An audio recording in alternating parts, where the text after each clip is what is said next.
السلام عليكم ورحمة الله وبركاته.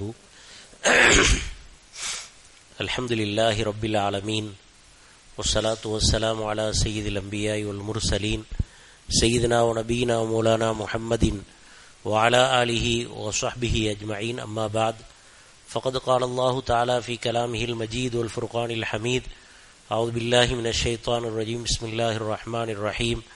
يا أيها الذين آمنوا اجتنبوا كثيرا من الظن إن بعض الظن إثم ولا تجسسوا ولا يغتب بعضكم بعضا أيحب أحدكم أن يأكل لحم أخيه ميتا فكرهتموه واتقوا الله إن الله تواب رحيم. وقال نبينا صلى الله عليه وسلم: إياكم والظن فإن الظن أكذب الحديث، أو كما قال صلى الله عليه وسلم. اللهم صل على سيدنا ونبينا مولانا محمد وعلى آل سيدنا ونبينا مولانا محمد كما صليت على إبراهيم وعلى آل إبراهيم إنك حميد مجيد. اللهم بارك على سيدنا محمد وعلى آل سيدنا محمد كما باركت على إبراهيم وعلى آل إبراهيم إنك حميد مجيد. எல்லாம் வல்ல அல்லாஹ்வின் நல்லடியார்களே, அருமையான இஸ்லாமிய சகோதரர்களே, ஒரு மூமின் இன்னொரு மூமினிடத்திலே எப்படி நடந்து கொள்ள வேண்டும், அவனுக்கு செய்ய வேண்டிய கடமைகள் என்ன என்பதை மார்க்கம் நமக்கு தெளிவாக நமக்கு சொல்லித் தருகிறது. அதில் மிக முக்கியமான ஒன்றுதான் மற்றவரை பற்றி நாம் நல்லெண்ணம் வைக்க வேண்டும். அவர்களுடைய விஷயத்திலே குரோதங்கள் நாம் ஏற்படுத்தி கொள்ளக்கூடாது என்று மார்க்கம் நமக்கு வலியுறுத்துகிறது. இந்த நல்லெண்ணம் இல்லாமல் போவதின் காரணத்தினால்தான் உலகத்திலே பலவிதமான பிரச்சனைகள், சண்டைகள் ஏற்படுவதை பார்க்கிறோம். யாராவது ஒருத்தர் இன்னொருத்தரை பற்றி ஏதாவது தப்பாக நினைக்கும் பொழுது அவன் எனக்கு எதிராக இருக்கிறான், எனக்கு எதிராக சதி செய்கிறான், சூழ்ச்சி செய்கிறான் என்று அவனுடைய எண்ணத்தில் வந்துவிட்டது என்று சொன்னால், அதிலிருந்து தன்னை பாதுகாப்பதற்காக வேண்டி அவனிடத்திலே விரோதத்தை வளர்த்து கொள்கிறான், அவனோடு சண்டையிடுகிறான். இதில் பிரச்சனைகள் ஏற்படுவதை நாம் பார்க்கிறோம். நாயகம் ஸல்லல்லாஹு அலைஹி வஸல்லம் அவர்கள் சொன்னார்கள், என்னுடைய வழிமுறை என்னவென்று சொன்னால், நான் என்னுடைய உள்ளத்திலே யாரை பற்றியும் எந்த விதமான கபடமும் எந்த விதமான குரோதமும் எந்த விதமான தப்பு எண்ணமும் இல்லாமல் இருப்பதையே நான் விரும்புகிறேன். நான் ஒரு காலையில் ஆகும் பொழுது என்னுடைய விருப்பம் என்ன இருக்கிறது என்று சொன்னால், யாரை பற்றியும் கெட்ட எண்ணங்கள் இருக்கக்கூடாது என்பதுதான் என்னுடைய அவாவாக, என்னுடைய ஆசையாக இருக்கிறது. இதுதான் என்னுடைய வழிமுறை. என் வழிமுறையை பின்பற்றுபவர்கள்தான் என்னை சார்ந்தவர்கள், அதை விட்டவர்கள் என்னை சார்ந்தவர்கள் அல்ல என்று ரசூலுல்லாஹி ஸல்லல்லாஹு அலைஹி வஸல்லம் அவர்கள் நமக்கு சொல்லி தந்திருக்கிறார்கள். அப்போ இது ஒரு மிக முக்கியமான விஷயம். அடுத்தவர்களை பற்றி நல்லெண்ணம் வைப்பது, இது நாம் அவருக்கு செய்யக்கூடிய ஒரு மரியாதையாக இருக்கிறதோடு மாத்திரமல்லாமல் நம்முடைய வாழ்க்கையிலே ஒற்றுமை ஏற்படுவதற்கும், நம்முடைய வாழ்க்கையில் பிரச்சனைகள் இல்லாமல் சந்தோஷமாக வாழ்வதற்கும் இது மிகப்பெரிய ஒரு காரணமாக இருக்கிறது. நாயகம் ஸல்லல்லாஹு அலைஹி வஸல்லம் ஒரு இடத்துல சொன்னாங்க, ظُنُّوا بِالْمُؤْمِنِينَ خَيْرًا, மூமின்களுடைய விஷயத்தில் நீங்கள் நல்லெண்ணம் வைத்துக் கொள்ளுங்கள். அவர் எதை செய்தாலும் நீங்கள் தவறாக எண்ணாமல் நல்ல எண்ணத்தில் வைத்து நல்ல விதத்தில் தான் அவர் செய்திருப்பார் என்று நீங்கள் நினைத்து கொள்ளுங்கள் என்று பெருமானார் ஸல்லல்லாஹு அலைஹி வஸல்லம் அவர்கள் நமக்கு சொல்லி தந்திருக்கிறார்கள். குர்ஆன் சொல்லி காட்டுகிறது, யா அய்யுஹல்லதீன ஆமனு ஜ்தனிபு கஸீரம் மினல் ظன்னி இன்ன பஅதல் ظன்னி இஸ்முன், மூமின்களே, தேவையில்லாத எண்ணங்களிலிருந்து நீங்கள் தவிர்த்து கொள்ளுங்கள். தேவையில்லாமல் மற்றவரை பற்றி தவறாக நினைப்பதிலிருந்து நீங்கள் தவிர்த்து கொள்ளுங்கள். ஏனென்றால் இன்ன பஅதல் ظன்னி இஸ்முன், சில நேரத்தில் நீங்கள் எண்ணக்கூடிய எண்ணம் கூட பாவங்களாக ஆகிவிடலாம். நாம் நினைக்கிறோம் பாவம் என்று சொன்னால் வாயால் பேசுவது பாவம், கைகளால் செய்வது பாவம், உடல் உறுப்புகளினால் ஏதேனும் ஏற்பட்டுவிட்டால் அதுதான் பாவம் என்று நினைக்கிறோம். அது மாத்திரம் பாவம் அல்ல, சில நேரத்தில் எண்ணங்கள் கூட பாவமாக ஆகிவிடுகிறது, அல்லாஹ்விடத்திலே தண்டிக்கப்படக்கூடியதாக ஆகிவிடுகிறது. குர்ஆனில் இன்னொரு இடத்தில் அல்லாஹ் சொல்லி காட்டுகிறான், இன் துபுது மாஃபி அன்ஃபுசிக்கும் அவ் துஃபூஹு யுஹாசிபுக்கும் பிஹில்லா, உங்களுடைய உள்ளத்தில் இருக்கக்கூடியதை சில நேரத்தில் நீங்கள் வெளிப்படுத்தலாம் அல்லது மறைத்து வைத்துக் கொள்ளலாம். யாரையாவது பற்றி தப்பான எண்ணத்தை நீங்கள் உள்ளத்திலே ஏற்படுத்திக் கொள்ளலாம். யுஹாசிபுக்கும் பிஹில்லா, அதையும் அல்லாஹ் உங்களிடத்திலே கேள்வி கேட்பான். ஏன் தேவையில்லாமல் அவரை பற்றி நீங்கள் தவறாக நினைத்தீர்கள் என்று அல்லாஹ் கேள்வி கேட்பான் என்று குர்ஆனிலே அல்லாஹு தஆலா சொல்லி காட்டுகிறான். தவறான எண்ணங்கள் ஏற்படும் பொழுது பெரும் பாவங்களிலே நாம் மாட்டி விடுகிறோம். பெருமானா ஸல்லல்லாஹு அலைஹி வஸல்லம் அவர்கள் ஒரு சஹாபியை ஒரு கூட்டத்தாரிடத்துல ஜக்காத்தை வசூலிக்கிறதுக்காக வேண்டி அனுப்புறாங்க. ஒரு சஹாபி ஒரு கூட்டத்தாட்ட போய் ஜக்காத் வசூலிக்க போறாங்க.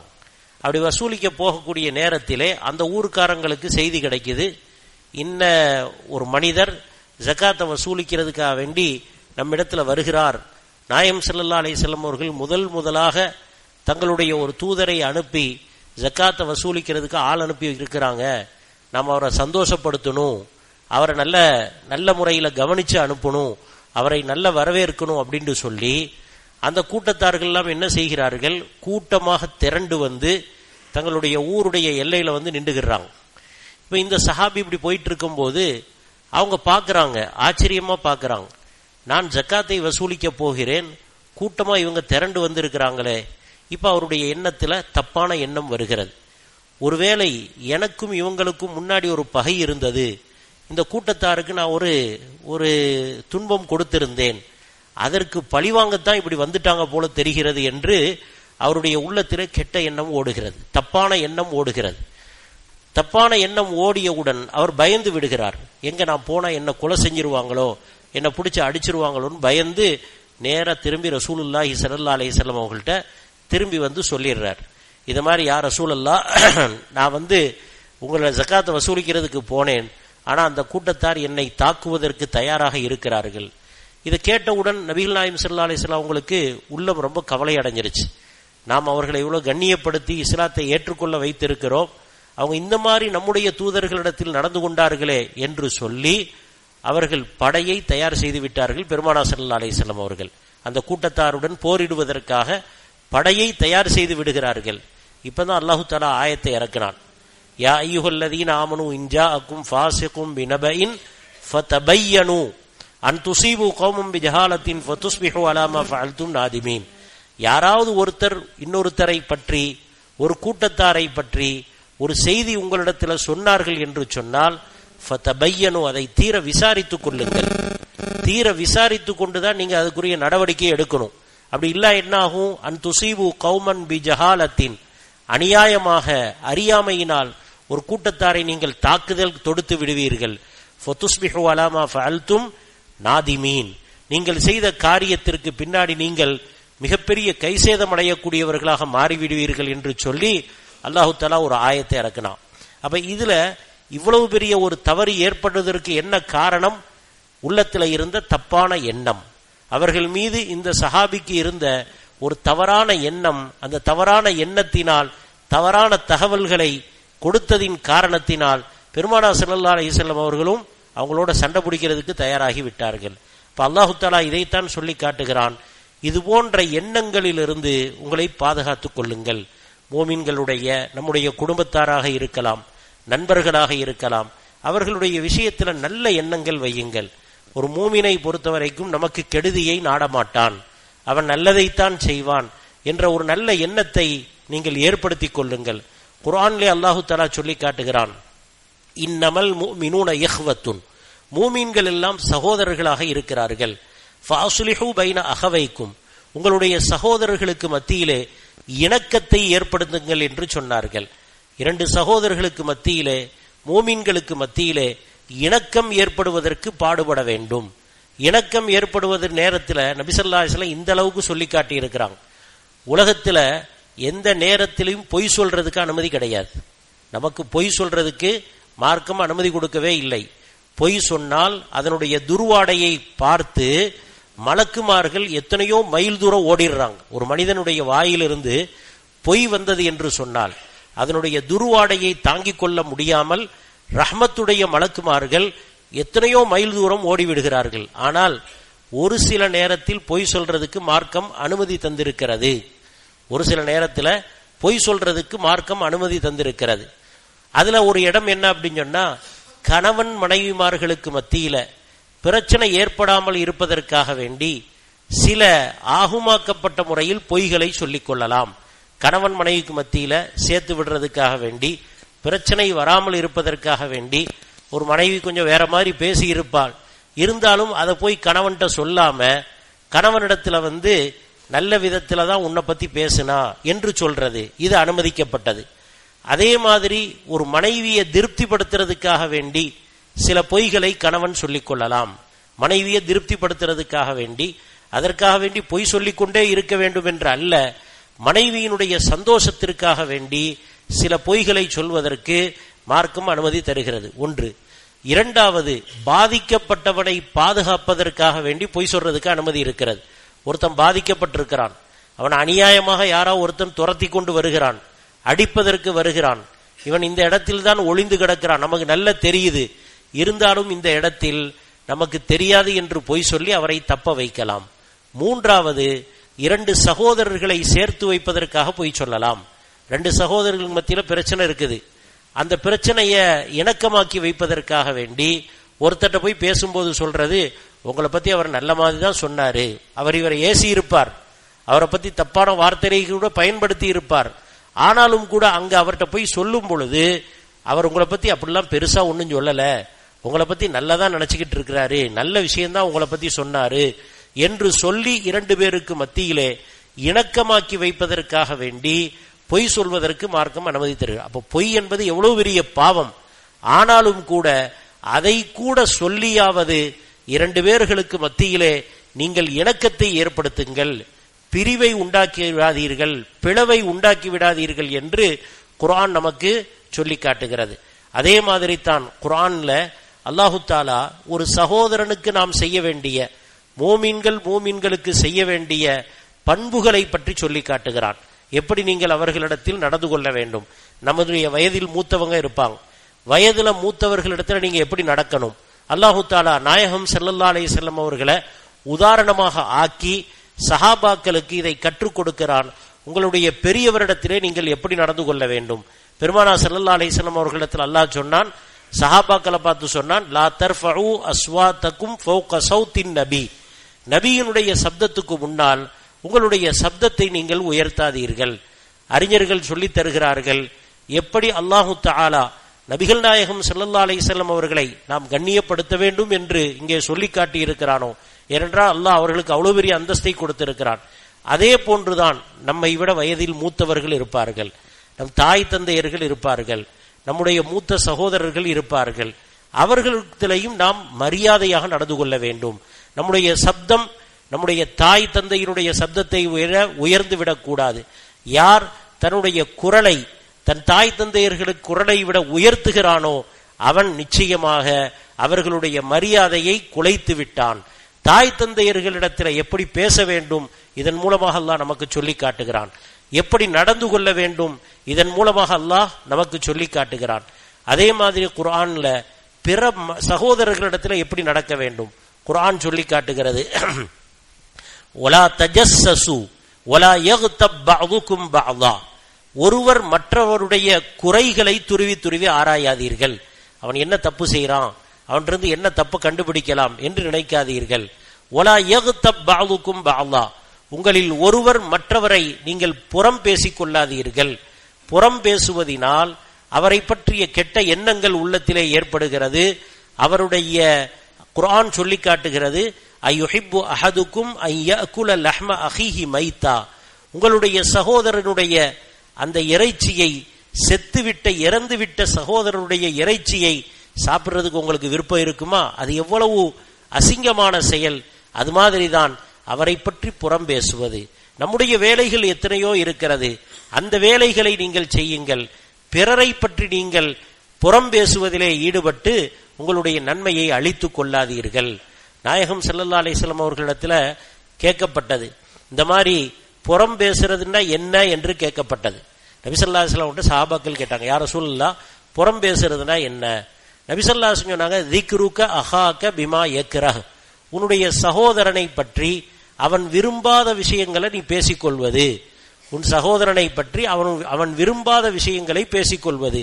அப்ப சஹாபாக்கள் கேட்டார்கள், இன்கான ஃபி அஹீ மா அகூல், நான் சொல்லக்கூடிய விஷயம் அவர்கிட்ட இருக்குது, அந்த தப்ப செய்யறாரு, அப்படி தப்ப செய்தாலும் நான் அதை பத்தி மற்றவங்கள்ட்ட பேசுறது புறமா என்று கேட்டார்கள். ரசூலுல்லாஹி ஸல்லல்லாஹு அலைஹி வஸல்லம் சொன்னாங்க, இன்கான ஃபி அஹீக மா தகூலு ஃபகத் இக்தபதா வ இல்லா ஃபகத் பஹத்தா, அவன்கிட்ட இருக்கிற குறைய மற்றவங்கள்ட்ட பேசுறதுக்கு பெயர் தான் புறம். இல்லாததை பேசினால் அது அவதூறாக மாறிவிடும், அது இட்டுக்கட்டுதலாக மாறிவிடும். இருக்கிற குறையை பேசுவதற்கு பெயர்தான் புறம் என்று பெருமானார் ஸல்லல்லாஹு அலைஹி வஸல்லம் அவர்கள் சொன்னார்கள். அப்ப நாம் நம்முடைய வேலைகளை கவனிக்க வேண்டும். பிறருடைய தவறுகளை நாம் பிறரிடத்திலே அதாவது பரப்பிக்கொண்டு இருப்பது கூடாது. ஒருவேளை அவர் தவறு செய்கிறார் என்றால் நாம் எப்பொழுது பிறரிடத்தில் சொல்லலாம், எப்பொழுது அனுமதி இருக்கிறது என்று சொன்னால் அவரை சீர்திருத்துவதற்காக வேண்டி சொல்லலாம். அவருடைய தாய் தந்தையர்கிட்ட போய் சொல்றோம், உங்க மகன் இந்த மாதிரி செஞ்சுக்கிட்டு இருக்கிறாரு, எப்படியாவது அவரை கண்டிச்சு வையுங்க. அல்லது அவருக்கு மேலே இருக்கக்கூடிய ஒரு அதிகாரிகளிடத்துல, பொறுப்பாளிகளிடத்துல போய் சொல்றோம், அவர் இந்த பணியில கொஞ்சம் இந்த மாதிரி குறையாக நடக்கிறார், நீங்க கொஞ்சம் அவர்கிட்ட சொல்லி அதை சரி செய்யுங்க. இது மாதிரி சொல்வதற்கு அனுமதி இருக்கிறது. இதனுடைய நோக்கம் என்ன? அவரை சீர்திருத்தி நல்வழிப்படுத்துறது. அந்த நோக்கத்திற்காக வேண்டியே தவிர வேறு நோக்கங்களுக்காக வேண்டி நாம் சொல்வது அது முற்றிலும் தடை செய்யப்பட்டது. இந்த காலத்தில் இருக்கக்கூடிய சமூக வலைத்தளங்கள் இதற்குரிய மிகப்பெரிய ஒரு வழிகளாக ஆகிவிட்டதை பார்க்கிறோம்.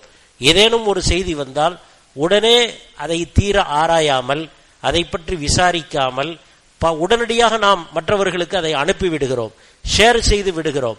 அதனால் பிறருடைய மானங்கள் பாதிக்கப்படுகிறது, பிறருடைய வாழ்க்கையில பெரிய சிரமம் ஏற்படுகிறது. இதை பற்றியெல்லாம் யோசிக்காமல் நாம் செய்து விடுகிறோம். குர்ஆன் நமக்கு சொல்லி காட்டுகிறது, இது போன்று நீங்கள் செய்ய வேண்டாம். பிறருடைய அந்த மானம் மரியாதைகளை நீங்கள் பாதுகாத்து கொள்ள வேண்டும். குறிப்பாக மூமின்களுடைய மானம் மரியாதையை நீங்கள் பாதுகாத்து கொள்ள வேண்டும் என்று குர்ஆன் நமக்கு சொல்லி காட்டுகிறது. அப்ப இதற்கு அடிப்படை என்னவென்று சொன்னால் நல்லெண்ணம் வைப்பது, பிறரை பற்றிய கெட்ட எண்ணங்களிலிருந்து நம்முடைய உள்ளத்தை பரிசுத்தமாக்கி கொள்வது. பொதுவாக ஒரு மூமினை பற்றி எப்பொழுதுமே நல்லெண்ணம் வைக்க வேண்டும். அது நல்லெண்ணம் வைப்பது நாயகம் ஸல்லல்லாஹு அலைஹி வஸல்லம் அவர்களுடைய கட்டளையாக இருக்கிறது. ظُنُّوا بِالْمُؤْمِنِينَ خَيْرًا, மூமின்களுடைய விஷயத்திலே நீங்கள் உங்களுடைய எண்ணங்களை சரியாக ஆக்கிக் கொள்ளுங்கள். இந்த ஒரு தன்மை வந்துவிட்டது என்று சொன்னால், இப்ப சாதாரணமாக குடும்பங்கள்ல பிரச்சனை ஏற்படுது. பிள்ளை என்ன நினைக்கிறாரு? தன்னுடைய தகப்பனை பத்தி நினைக்கிறாரு.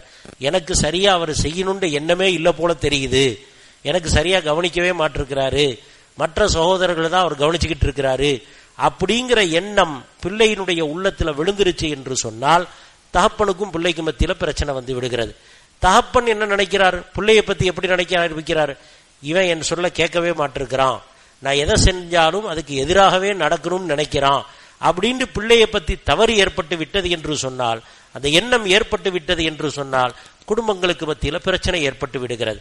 அதே மாதிரிதான் கணவன் மனைவி இவர்களுக்கு மத்தியிலையும் எண்ணம் சீராக இல்லை என்று சொன்னால் மனைவி தப்பா நினைக்க ஆரம்பிச்சிடுறார், அதனால சந்தேகங்கள் உருவாக ஆரம்பிக்கிறது.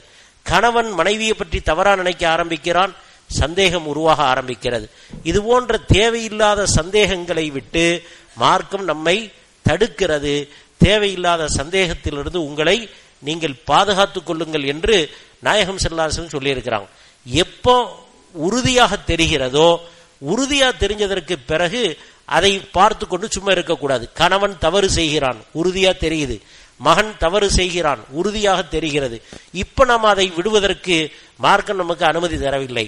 நீங்க அதை கட்டாயமாக அதை சீர்திருத்த வேண்டும், அவர்களை நல்வழிப்படுத்த வேண்டும் என்று மார்க்கம் சொல்கிறது. ஆனால் காரணம் இல்லாமல் தன்னுடைய மனைவியின் மீதோ அல்லது கணவனின் மீதோ சகோதரர்கள் மீதோ பிள்ளைகள் மீதோ நாமவே ஒரு தீய எண்ணத்தை உருவாக்கி கொண்டு அவர்களோடு விரோதத்தை நாம் வளர்த்து கொள்ளக்கூடாது.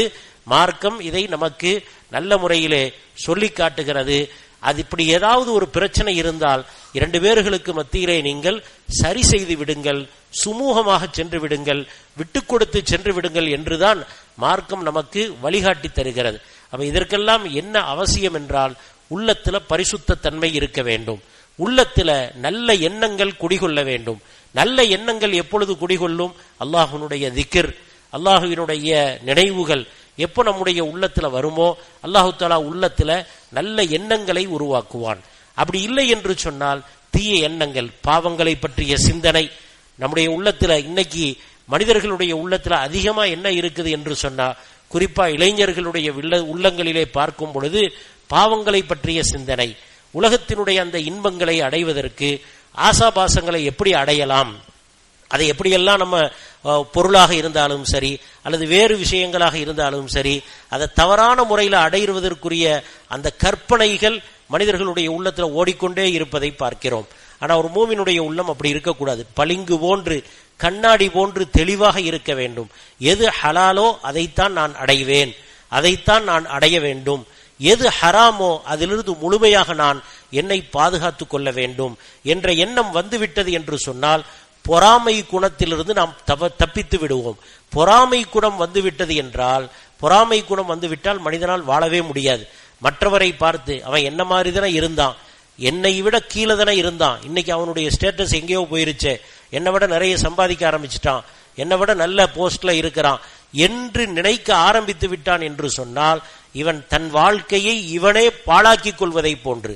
அப்ப அந்த பொறாமை குணம் ஏற்படாமல் இருக்க வேண்டும் என்றால் அல்லாஹுவினுடைய அந்த நினைவு, அல்லாஹ் எனக்கு எதை தந்திருக்கிறானோ அதை தான் போதுமாக்கி கொள்ளக்கூடிய அந்த எண்ணம் அது இருக்க வேண்டும்.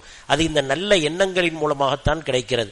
நாயகம் ஸல்லல்லாஹு அலைஹி வஸல்லம் அவர்கள் சொன்னார்கள், 4 விஷயங்கள் ஒரு மனிதனுக்கு கிடைச்சிருச்சு அப்படின்னா உலகம் மறுமையினுடைய எல்லா நன்மையும் கிடைச்ச மாதிரி. 4 விஷயங்கள் ஒரு மனுஷனுக்கு கிடைச்சிருந்துன்னா இம்மையினுடைய மறுமையும் கிடைச்சிருச்சு, இம்மையினுடைய நன்மைகளும் கிடைத்து விட்டது, மறுமையின் நன்மைகளும் கிடைத்து விட்டது. முதலாவது என்ன சொன்னார்கள்? கல்புன் ஷாக்கிருன், நன்றி சொல்லக்கூடிய உள்ளம், போதுமென்ற உள்ளம், நன்றி செலுத்தக்கூடிய உள்ளம். அல்லாஹ் எனக்கு தந்தது எனக்கு போதுமானதாக இருக்கிறது. அப்ப இன்னைக்கு அது இல்லாம போனதுனாலதான் பக்கத்து வீட்டுக்காரன் எப்படி இருக்கிறான், பக்கத்து கடைக்காரன் எப்படி இருக்கிறான், அவன் எவ்வளவு பெருசா போயிட்டு இருக்கிறான், எனக்கு அந்த மாதிரி இல்லையே, நான் அவனை விட நல்ல உழைக்கத்தானே செய்கிறேன் அப்படின்னு நினைக்கும் பொழுதுதான் வாழ்க்கையில நிம்மதி இல்லாம போகுது. நன்றி சொல்லக்கூடிய உள்ளம் எப்ப வரும்? எனக்கு தேவையான அளவுக்கு அல்லாஹ் தந்திருக்கிறான். எனக்கு கீழே எத்தனை பேர் இருக்கிறாங்க, சாப்பிட முடியாம இருக்கிறாங்க, ஆரோக்கியம் இல்லாமல் இருக்கிறார்கள், குழந்தை பாக்கியம் இல்லாமல் எத்தனையோ பேர் இருக்கிறாங்க, அல்லது குழந்தை தாமதமாக கிடைத்தவர்கள் இருக்கிறார்கள்.